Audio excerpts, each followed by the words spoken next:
Hello guys, I am Varun Kulkarni and in today's video I will be speaking about quantum sensors. I will start by explaining what exactly quantum sensors are.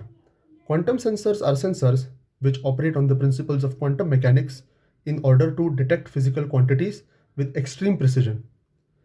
When it comes to working of quantum sensors, they work on the principles of quantum superposition and quantum entanglement. In quantum superposition, a particle can exist in multiple states at the same time, and in quantum entanglement, the behavior of two or more particles is linked. In quantum sensing, a quantum sensor is subjected to a physical quantity, which creates change in the state of the quantum sensor, and this change in the state of the quantum sensor is given as an output. And from this, the change in physical quantity is calculated. So this is the brief overview of how sensing in quantum sensors takes place. A few examples of quantum sensors being used are: number one, avalanche photodiode. Avalanche photodiode is an early quantum sensor which was made by the Japanese engineer Junichi Nishizawa. This quantum sensor can be used to detect entangled photons. Number two, gravitational wave detectors like LIGO, which have been used to detect the presence of gravitational waves. Number three, atomic magnetometer. Atomic magnetometer is a quantum sensor which is made up of container of cesium or rubidium atoms which are polarized by laser beam. This polarization by laser beams creates spin orientation. When subjected to magnetic field, there is a deviation in this spin orientation. Due to the deviation in the spin orientation, the energy level of the atoms changes. And this change in the energy level of the atoms is actually detected by the polarized laser beam. And after knowing the change in the energy levels, the strength and direction of the magnetic field can be known. Quantum sensors can also be applied and used in robots which operate on quantum technology.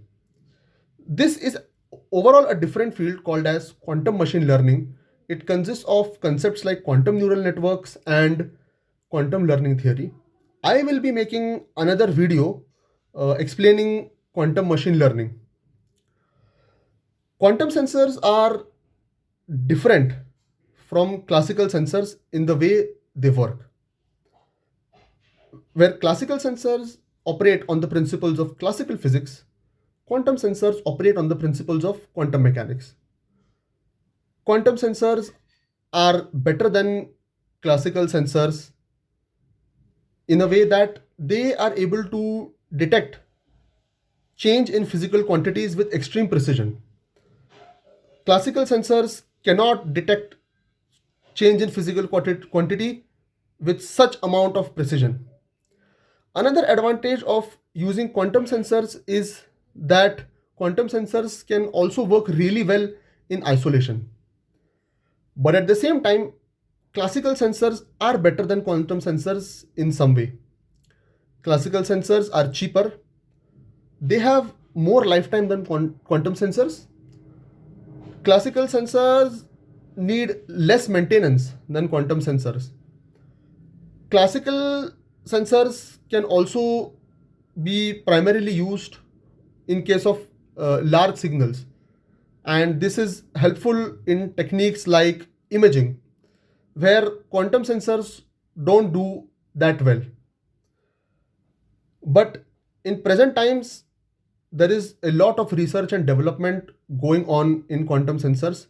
Quantum sensors are still in their initial phase, and that is the reason we have not been able to unravel their true potential. So, this is what I have spoken about quantum sensors.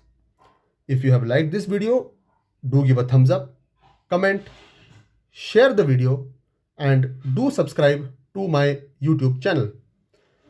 I will be coming up with more informative content on electronics, embedded systems, theoretical computer science, and pure mathematics. Stay tuned. Thank you.